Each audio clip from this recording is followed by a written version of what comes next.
Bonjour, semaine particulièrement chargée avec une actualité calédonienne très en pointe. À l'invitation du Premier ministre et du ministre des Outre-mer, Sébastien Lecornu, une vingtaine de représentants politiques calédoniens, indépendantistes et non indépendantistes, se sont retrouvés à Paris pour faire le point sur l'avenir de ce que l'on appelle familièrement le Caillou. Parallèlement, des personnalités économiques et de la société civile sont venues dans la capitale pour faire entendre leur voix avec une dimension économique et sociale. Nous allons y revenir.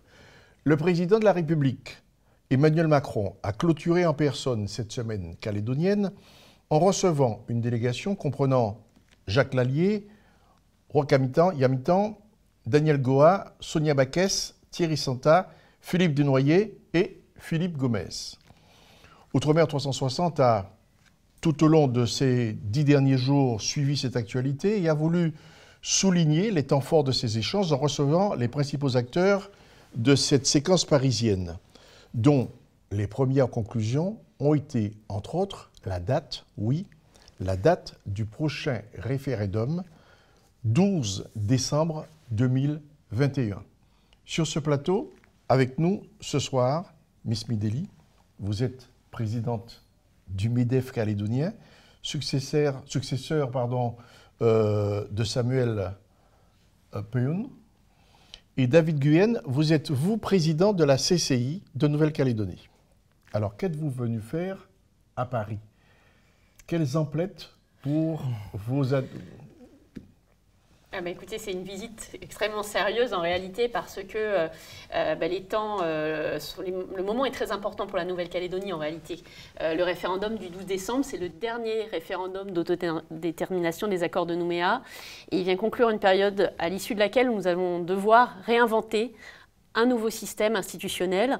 Un nouveau modèle, et c'est ce que nous croyons. C'est important, ce n'est pas uniquement changer nos institutions qu'il faut, c'est donner un cap au pays, quelque chose dans lequel la population puisse se projeter et se sentir inclus et intégré.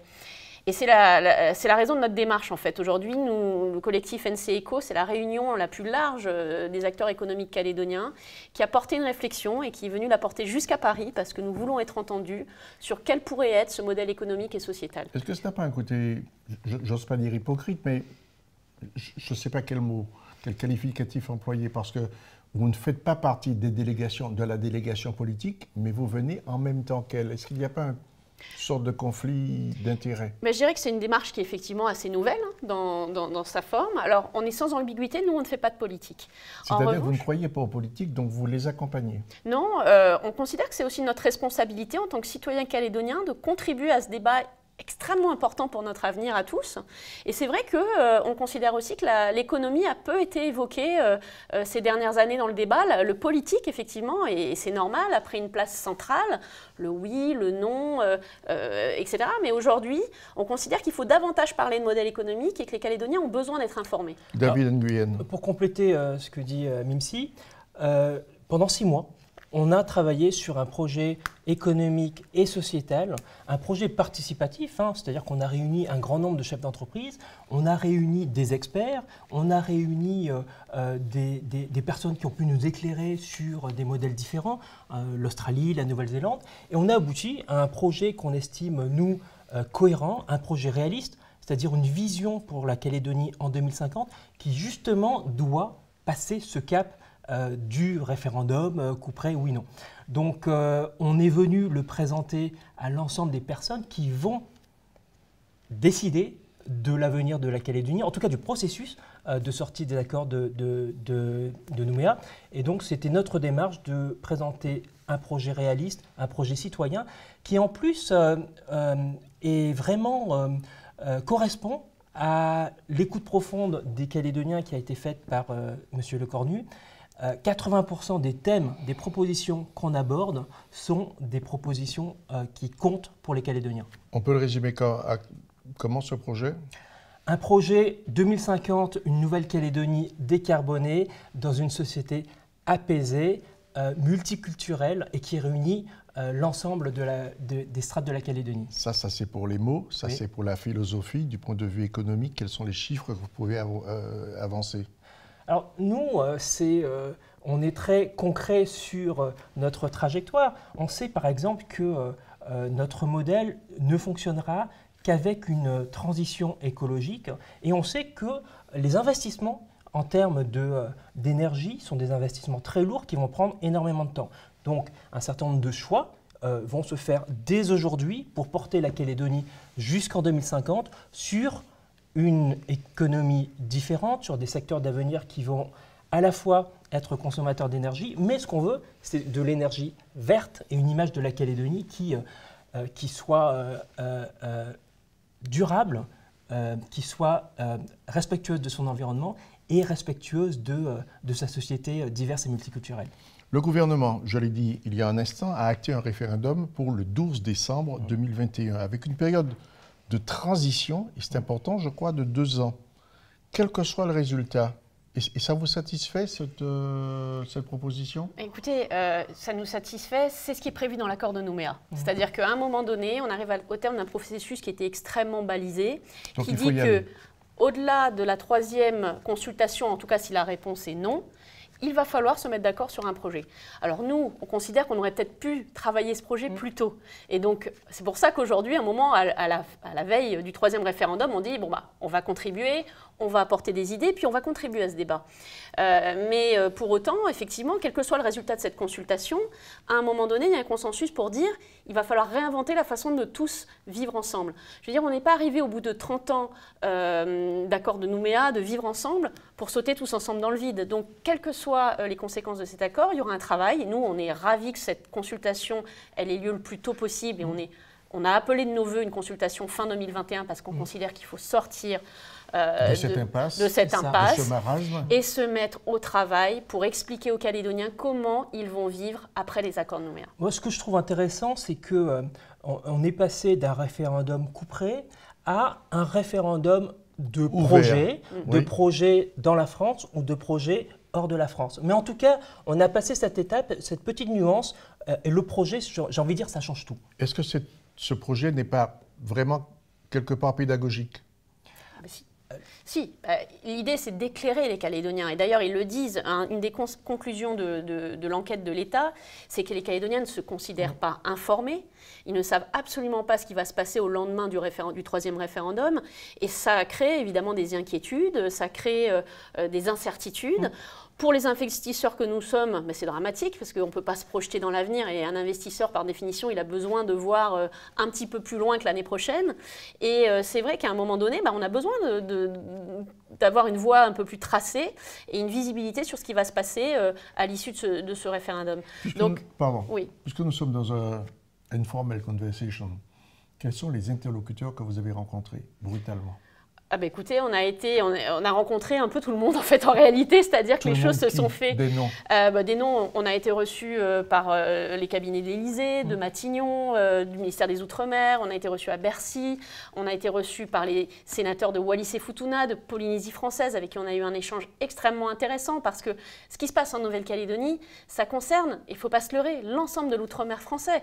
Évidemment que ça va concerner au premier chef nos voisins de Wallis-et-Futuna et un petit peu plus loin de la Polynésie, mais le modèle économique et sociétal qui est en train de se construire en Nouvelle-Calédonie aura des répercussions dans tout l'outre-mer. Avec les interlocuteurs qu'on a eus, ils disaient la chose suivante, il y avait un consensus pour dire que ça va ouvrir des voies et surtout des perspectives, pas seulement aux autres départements d'outre-mer, mais aux autres départements français pour désoxygéner, ou plutôt réoxygéner une société française qui est un peu racornie.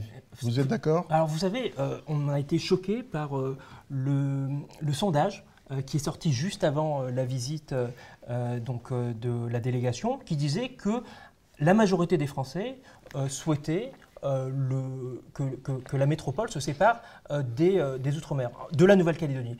Et là, on dit qu'il faut tous les Outre-mer qui puissent reconsidérer leur place, c'est-à-dire qu'ils doivent aussi montrer qu'ils font un travail pour réduire leur dépendance économique, ils font un travail pour faire une transition écologique et pour servir un petit peu de modèle, en tout cas de terrain, de laboratoire, terrain d'innovation pour l'ensemble de la République. Et je trouve que la démarche qui a été entreprise fait écho, en tout cas trouve écho dans l'ensemble des Outre-mer et on a quelque chose de collectif à faire. Ça veut dire que vos interlocuteurs ont partagé à la fois vos inquiétudes et vos perspectives. Oui, je le crois. En fait, déjà, ils ont salué la démarche de la société civile. Et j'ai le sentiment que ce qui va quand même rester au-delà de cette séquence à Paris, toutes les décisions majeures qui ont été prises par les politiques, c'est aussi que c'est important d'écouter la société civile. Je veux dire, nous, on représente le terrain, on a les pieds ancrés bien dans la terre, on représente nos salariés aussi, on parle en leur nom, en étant ici aujourd'hui. Et le destin commun en Nouvelle-Calédonie, il se joue aussi dans la société civile. Et le modèle qu'on porte, c'est un modèle qui serait justement un peu plus à l'écoute de cette représentation citoyenne, économique, mais on peut trouver d'autres modes de fonctionnement. Et ça peut être une innovation qu'on pourrait porter dans le débat. Parlons politique. Vous êtes les ambassadeurs de la Nouvelle-Calédonie sur le plan économique à Paris, mais est-ce que vous êtes écoutés en Nouvelle-Calédonie même ? Oui, je le crois. Enfin, en tout cas, on a été reçus par l'ensemble des organisations politiques en Nouvelle-Calédonie avant notre départ. Le gouvernement collégial nous a reçus. On a eu un échange très fructueux avec le gouvernement en collégialité. Et je crois que, évidemment, la démarche, elle peut surprendre. On ne va pas dire on va dire les choses comme elles sont. Mais dans la mesure où elle est pragmatique et que quand on en parle, et vous voyez la conviction qu'on met dans nos propos. C'est le mot qu'on puisse dire. Ouais, quand on en parle et qu'on aligne des faits et qu'on montre qu'on est lucide et qu'on veut juste construire avec eux, co-construire le pays, et ben finalement, il y a de la bienveillance quand même, malgré tout, vis-à-vis de la démarche. Il y a de l'écoute qui se fait dans les deux camps. Et comme on ne prend pas parti, parce qu'on ne prend pas parti, on dit des choses très factuelles sur le fait que, oui, on a encore besoin de la France, on considère dans un certain nombre de domaines, et notre autonomie à court terme nous semble peu possible, en tout cas d'un point de vue économique, encore une fois. Mais une fois qu'on a dit ça, mais de façon très factuelle, et puis sans rentrer dans l'idéologie, il y a une écoute en face. Et je pense que ce qui est important, c'est de dire qu'on a respecté ce temps politique, et ce temps politique-là aboutit à un référendum qui se fait en 2021 avec un processus de projet, d'élaboration d'un projet 2 ans après. Et c'est là qu'on intervient justement pour dire que on va accompagner le monde politique et il faut qu'il nous fasse confiance. Il faut qu'on puisse travailler. On est vraiment maintenant dans une co-construction, une collaboration, parce que 100% du monde économique qu'on représente, l'ensemble de la délégation NCECO, rien ne se fera sans le monde économique, rien ne se fera sans l'entreprise. La construction d'un pays avec un petit P ou avec un grand P, et donc il faut écouter le monde économique. Concrètement, le document sur les conséquences du oui ou du non, ce document, qui me paraît assez pédagogique, est-ce que vous l'avez, vous, consulté ? Oui, bien sûr. Vous en tirez quoi ? On en tire déjà qu'on salue la méthode. C'est-à-dire qu'enfin, on parle d'économie, enfin, on parle des conséquences pratiques pour la population et son économie du référendum. Et nous, en fait, depuis le début, c'est ce qu'on demande. C'est-à-dire, éclairons les Calédoniens, détaillons le projet, expliquons. Et c'est vrai que cette méthode-là, elle nous semble aller véritablement dans le bon sens. Parce que l'idée, ce n'est pas de voter sans connaissance de cause et puis de se réveiller un matin en disant « Ouh là là, finalement, qu'est-ce qui se passe ?» Au contraire, il faut que les gens votent en toute connaissance de cause, et c'est le travail qui est en train de faire l'État. Ça vient un peu tard, mais ça commence, et j'ai l'impression que ça ne va pas s'arrêter. Même si on va encore plus loin sur le point de vue des thèmes monétaires, de façon très précise, les thèmes miniers, les thèmes économiques, est-ce qu'il vous a rassuré ce document ou est-ce qu'il est l'objet d'inquiétude ? En fait, il ne nous a rien appris, il nous a pas appris grand-chose qu'on ne savait déjà en réalité. C'est-à-dire ça ne sert à rien alors. Non, mais là-dessus, sur la monnaie, sur les thèmes que vous citez, sur la monnaie, on avait, via les entretiens qu'on a pu mener avec les experts sur ces sujets, on savait que globalement, se détacher du franc CFP ou voire de l'euro dans une autre configuration, c'était quasiment impossible. C'est-à-dire qu'aujourd'hui, compte tenu de la balance commerciale de la Nouvelle-Calédonie, ça fait courir un risque énorme à notre monnaie et plus généralement à notre activité économique. Donc ça, c'est des conclusions qu'on a écrites noir sur blanc dans le rapport avant même d'avoir reçu le rapport de l'État. Mais le document de l'État, il est utile à bien d'autres titres, c'est-à-dire qu'il est clair, sur la nationalité, il est clair sur la fiscalité, il est clair sur les relations avec Wallis et Futuna, avec la Polynésie française, il est clair sur la protection de notre territoire, et je crois que les rendez-vous avec M. Le Drian ont beaucoup marqué les esprits, parce que c'est des notions peut-être qui... En Nouvelle-Calédonie, on vit tranquille. C'est vrai que globalement, il ne se passe pas... On pourrait se demander pourquoi l'armée. Mais en fait, l'armée, c'est extrêmement important dans le Pacifique actuellement. Il paraît que vous avez apprécié qu'effectivement, sur le plan géostratégique, il y a eu des informations très importantes qui ont été portées. Alors, nous, on avait, dans notre démarche participative, on avait justement organisé un groupe de travail sur les conséquences, et en tout cas les besoins économiques du monde économique dans l'axe Indo-Pacifique. Et on avait très clairement identifié que parce que nos secteurs d'avenir, parce qu'une partie de la richesse que l'on créera demain provient de la mer et les grands fonds marins qui représentent 97% de la surface de la Nouvelle-Calédonie, cet environnement, on doit le protéger et on était allé jusqu'à une conclusion assez forte que paradoxalement, on a besoin de davantage de France militaire, davantage d'Europe pour assumer et assurer notre propre souveraineté à nous, Calédoniens.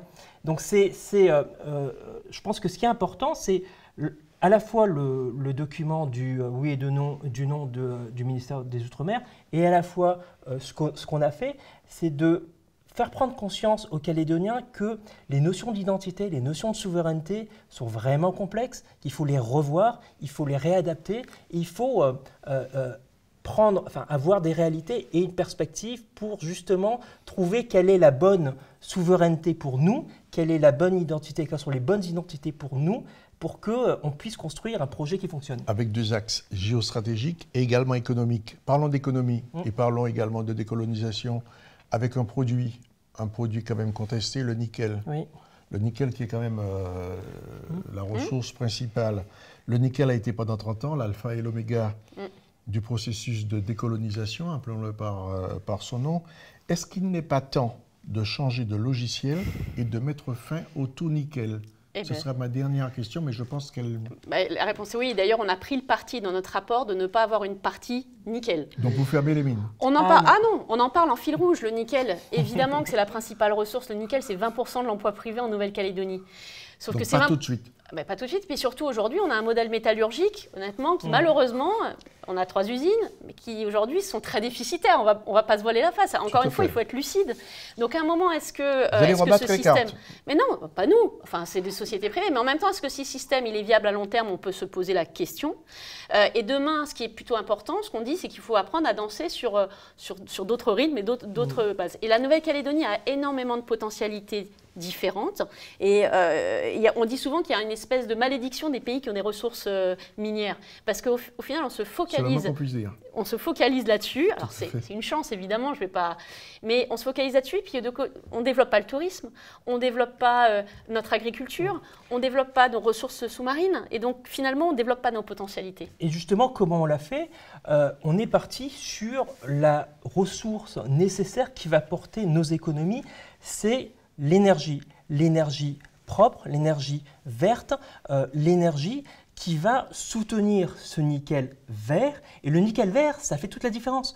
Ensuite, le consommateur qui va acheter une voiture électrique plus tard, il le fait avec une conviction, il le fait comme un geste citoyen, il a besoin de retracer son nickel. Donc ce nickel vert, il est complètement différent, il apporte une vision et en tout cas un poids économique différent. Et derrière, ça nous permet de dérouler sur le tourisme vert, sur l'agriculture, le secteur agroalimentaire. Et donc, on a une cohérence de notre modèle qui nous paraît juste nécessaire. On a un alignement des planètes, il faut s'en servir. Est-ce qu'on peut terminer en disant que vous êtes des gens, non pas de bonne foi, mais des gens de foi? Vous avez foi en l'avenir. C'est une belle formule. Déjà, je crois qu'on peut dire qu'on aime la Nouvelle-Calédonie. Oui. On est calédoniens tous les deux, depuis plusieurs générations. 1800, votre famille? 1862 pour moi. 1938. Voilà. Irlandaise? D'origine irlandaise. Et vietnamienne. Non, mais la Nouvelle-Calédonie, c'est ça. Mais c'est la France. Et je veux dire, le vivre ensemble, ça doit pas rester juste un concept. Et nous, on est là pour essayer de le mettre en musique et d'essayer de proposer autre chose qui nous permette de vivre ensemble. Et on est des chefs d'entreprise, évidemment, mais au-delà de ça, on est des citoyens calédoniens. Et tous les gens qui connaissent la Nouvelle-Calédonie ont une passion pour ce pays, et c'est le cas, et c'est notre cas. Merci d'avoir partagé votre foi avec nous. Merci.